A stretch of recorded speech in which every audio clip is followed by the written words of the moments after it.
இந்த உதவியை செஞ்சதுக்கு அது வெளிநாட்டு அது நண்பர்களுக்கும் சகோதர சகோதரிகளுக்கும் மிக மிக ரொம்ப நன்றி. இந்த நிறுவனமானது நீங்கள் வந்து எங்களை செய்கிறது ஒரு பெரிய காரியம். தகரம் போட்டிருக்கிறோம், வீடு ஃபுல்லாக தண்ணி. சொந்தங்கள் அனைவருக்கும் வணக்கம். இது காலேடி உதவும் கரங்கள் அதன் உதவி திட்டம். மன்னாரில் இருக்கின்றோம். மன்னாரிலே தான் இந்த உதவி இன்று வழங்கப்பட்டிருக்கிறது. அதாவது இங்கே சுற்றி இந்த கிராமங்களிலே கூடுதலாக வெள்ளம், மற்ற கிராமங்களிலும் வெள்ளம், கூடுதலாக வேறு வேறு இடங்களில் இருந்தும் மக்கள் இங்கே வருகை தந்து அவர்களுக்கான பொருட்கள் வழங்கப்பட்டிருக்கின்றது.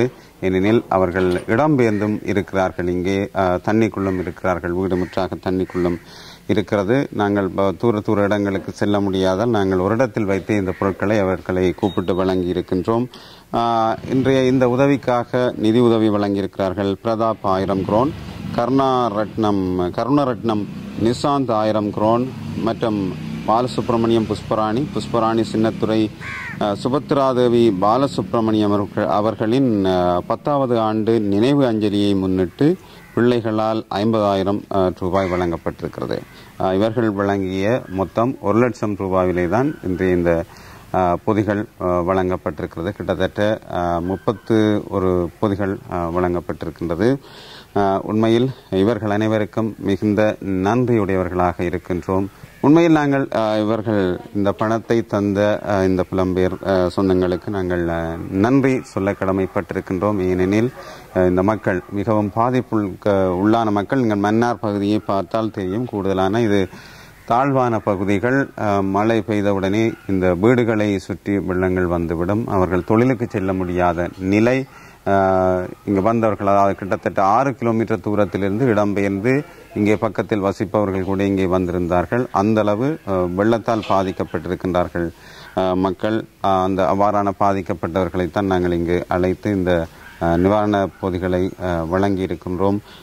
உண்மையில் இன்றைய இந்த நிவாரண பொதிக்காக இந்த நிதி உதவி அழைத்த அன்புறவுகளுக்கு நாங்கள் மீண்டும் மீண்டும் நன்றிகளை கூற கடமைப்பட்டிருக்கின்றோம். கடந்த காலத்திலும் இந்த உதவிகளுக்காக எங்கள் புலம்பெயர்ந்து வாழும் இந்த உறவுகள் எங்களுக்கு நிதிகளை அளித்திருந்தார்கள் வாழ்வாதாரங்களுக்காக. இப்போதும் அதே போன்று இந்த பாதிக்கப்பட்டிருக்கக்கூடிய எங்களுடைய இந்த மக்களுக்கு இந்த நிவாரண பொதியை வழங்குவதற்காக நிதி அளித்திருக்கிறார்கள். உண்மையில் அவர்களின் இந்த பெரிய மனசுக்கு நாங்கள் நன்றி கூறுகின்றோம். இந்த மக்களுக்கு அந்த நிவாரண பொதிகள் சென்று சேர்ந்திருக்கிறது. அவர்கள் கூறுகிறார்கள், ஓரிரு நாள் அல்லது ஒரு கிழமை என்றால் கூட நாங்கள் நிம்மதியாக சாப்பிடுவோம், துயரின்றி சாப்பிடுவோம் என்று சொல்லி உண்மையில் அந்த மக்களின் துயர் துடைத்த அன்பு கரங்களால் நிதி உதவி வழங்கியவங்களுக்கும் இது நன்றிகளை தெரிவித்துக் கொள்கின்றோம். காலேடி உதவங்கரங்களூடாக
அதுக்கான இருக்கிறீங்களா இல்லை?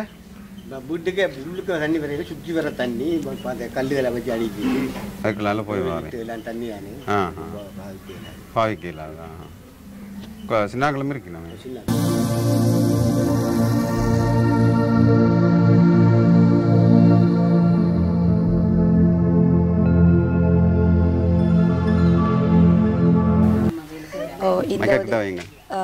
இந்த உதவியை செஞ்சதுக்கு அது வெளிநாட்டு அது அவரது நண்பர்களுக்கும் சகோதரிகளுக்கும் மிக மிக ரொம்ப நன்றி. ஆனால் இந்த மாதிரி சூழ்நிலையில் நாங்கள் தண்ணி வசதி மழை வெள்ளத்தால் பாதிக்கப்பட்டிருக்க டைமில் உழைப்பு இல்லாத நேரத்தில் இப்படி எங்களுக்கு ஒரு உதவி செஞ்சதுக்கு உங்களுக்கு கோடி நன்றியா. நீங்கள் இப்போ எங்கே இருக்கிறீங்களா? உங்களோட வீடு தானே மழையால் பாதிக்கப்பட்டிருக்கோம். நாங்கள் இப்போ இருப்பிட எங்களோட 50 வீடு திட்டோம். 50 வீட்டில் நாங்கள் ஒரு 15 குடும்பம் 16 குடும்பம் கிட்ட இருக்கிறோம். இருந்தும் அவங்க எல்லாத்துக்கும் பேசாலையில் வீடு இருக்கிறனால அவங்க இடம் எது இருக்கிறாங்க. இப்போ எங்களுக்கு தற்காலிகமாக ஒரு வீடு இல்லாதனால எப்படி எங்களோட வீட்டுக்கு எங்களோட சம்மதி வீட்டில் ஒரு 4 குடும்பம் நாங்கள் வசித்து வரோம். அங்கே இருக்கிறனால இப்போ அங்கே இருக்கிறனால அதுகளுக்கு சாப்பாடு உதவிகள் பார்க்குறாங்க. ஆனால் இப்போ எங்களுக்கு இந்த ரோட்டு உதவி இல்லை. எங்களுக்கு அந்த 50 வீடு திட்டம் பொறுத்தளவுக்கு காட்டு பகுதின்னு சொல்லி எல்லாரும் இங்கே பேசாலையில் இடம் இருக்கிறாங்க. அவங்கவுங்க சொந்த வீடு கட்டி இருக்கிறாங்க. எங்களுக்கு வீடு இல்லாதனால தண்ணி மழையிலையோ காற்று புயல் வந்தாலும் அதே வீட்டில் தான் நாங்கள் இருக்கணும். இப்போ நாங்கள் ஒரு பார்த்தீங்கன்னா மேக்சிமம் ஒரு 10-15 வருஷமாக அங்கே தான் இருக்கிறோம். ஆனால் ஜிஎஸ்மாரோ ஊடாகவோ டிஓமாவோ யாருமே எங்களை பார்க்கறது கிடையாது. ஆனால் இருந்தாலும் நாங்கள் ஃபோன் பண்ணால் அதுக்கு ஒரு ஆன்சர் பண்ணி சொல்லுவாங்க, தண்ணியால் நாங்கள் வந்துக்க இயலாதுமா அப்படின்னு சொல்லுவாங்க. ஆனால் மற்றபடி ஏதாவது உதவி செய்யறதுனா கூட எங்களுக்கு கொஞ்சம் ஃபோன் எடுத்து கூப்பிட்டு வர சொல்லுவாங்க. அது நாங்களாக போய் சொன்னால் தான் அவங்களுக்கு தெரியும் நாங்கள் இவ்வளோ கஷ்டப்படுறோம்ண்டு. அது வரைக்கும் அவங்களுக்கு அதெல்லாம் பாக்குறது இல்ல. இங்க இருந்து நாங்க இப்ப பேசாலையை பேசால இருந்து எங்களை 50 வீட்டுக்கு ஒரு 6 கிலோமீட்டர் தள்ளி தான் நாங்க போகணும். ஒரு நல்லதுக்கோ கெட்டதுக்கோ ஒரு ஹாஸ்பிட்டல் இல்ல, ஒரு பள்ளிக்கூட வசதி இல்ல, ஏதாவது இருந்தாலும் நாங்க பேசாலை தான் வரணும். அந்த காட்டுக்குள்ள எது நடந்தாலும் எங்களுக்கு தெரிய போறது இல்லை. ஏன்னா இப்ப ஆமிக்காரங்கள் முதல் இருந்தாங்க, ஆமி தேவி சிஎஸ்சி காரங்க எல்லாம் போவாங்க. அவங்களால எங்களுக்கு எதுவும் இல்லை. இருந்தாலும் கொஞ்சம் ஒரு பயம் இருக்கும், பதட்டம் இருக்கும். பிள்ளைகளுக்கு காலையில் ஸ்கூல் போயிட்டு வர வரைக்கும் எங்களுக்கு இந்த கலக்கத்தோட இருப்போம் நாங்கள். மற்றபடி எதனால வேற ஒரு பிரச்சனையும் இல்லை.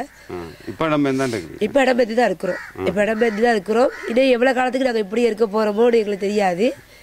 ஆனால் இப்போ இந்த நேரம் ஒரு வாரத்துக்கு எங்களுக்கு சாப்பாட்டுக்கு இப்படி உதவி செஞ்சீங்களே, அது ஒரு பெரிய கோடி புண்ணியம் உங்களுக்கு. நன்றி, வணக்கம். எங்க இருந்தீங்களா காயங்கள்? சந்தி யாகப்பர் கோயில் காட்டுக்காரங்க. நீங்க இடம்பெயர்ந்து கோயிலாம் இருந்தீங்க. இருந்து எப்போ போனது? இப்போ வீட்டுக்கு நேற்று தான் வந்தோம். வீட்டுக்கு வீடு எனக்கு அரசாங்கத்தால தந்த வீடு இல்ல, தற்காலிக வீடு தான். தகரம் போட்டிருக்கிறோம்.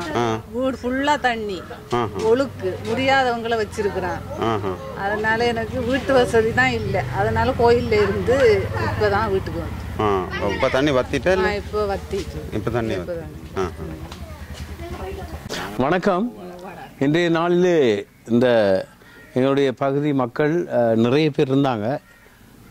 இவர்களுக்கு இந்த வெள்ள நிவாரணமாக இந்த சிறு உதவியை இந்த நிறுவனமானது நீங்கள் எங்களை செய்கிறது ஒரு பெரிய காரியம். ஏனென்று சொன்னால் புயல் இலங்கையை சூறையாடின நேரம் மன்னாரையும் அடித்து சாத்தி விட்டு தான் வெளியேறினது. அப்படி போகிற போது எங்களுடைய அநேக குடியிருப்புகள் தண்ணியில் மூழ்கிட்டு அன்றாட விடயங்களை கவனிக்க முடியாத அளவுக்கு எங்களுடைய அந்த குடும்பங்கள் கஷ்டப்பட்டாங்க. இனிமேல் முடியாது, தரையில் கால் வைக்க முடியாத தண்ணி என்ற நிலையில் இருந்த பல குடும்பங்கள் பேசாலையை சார்ந்த 2 பாடசாலைகளையும் அகதிகளாக புனர்வாழ்வுக்காக அங்கே போய் தங்கியிருந்தாங்க. இப்பொழுது கொஞ்சம் அந்த நீர் வற்றி கொண்டு இருக்கிற காலம். இந்த நேரத்தில் நாங்கள் இந்த உழைப்புகளை இழந்து எங்களுடைய சாதாரண சமையல் செய்யக்கூடிய விடயங்களை எல்லாம் நாங்கள் இல்லாத விட்டு கொஞ்சம் பிரச்சனைக்குள்ளே நாங்கள் இருக்கிற நேரம் பார்த்து உங்களுடைய இந்த உதவி எங்களுக்கு கிட்டுவது குறித்து உங்களை குறித்து நாங்கள் பெருமைப்படுறோம். இந்த நேரத்திலையாவது நீங்கள் இந்த இடத்துல எங்களுக்கு உதவி செய்ய நீங்கள் முயற்சி செய்திருக்கிறீங்க. உங்களுடைய இந்த தாராள மனப்பாங்கை நாங்கள் மிகவும் வெகுவாக பாராட்டுகிறோம்.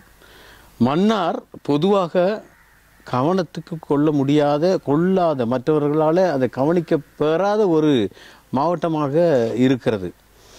ஏனைய மாவட்டங்களோடு ஒப்பிடுகிற போது எங்களுடைய மாவட்டத்துக்கு இந்த மன்னாரில் இப்படி வெள்ளம் வந்து வருடம் வந்து கொண்டு தான் இருக்கிறது.